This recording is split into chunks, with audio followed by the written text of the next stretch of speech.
How to find passcode lock settings on Truecaller. Hello guys, in today's video I'm gonna show you how to find passcode lock settings on Truecaller. First open Truecaller and now click on your profile here, then click this settings icon and then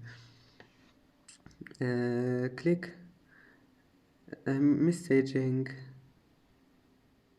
and here we'll find it passcode lock, and then click setup now, and that's it.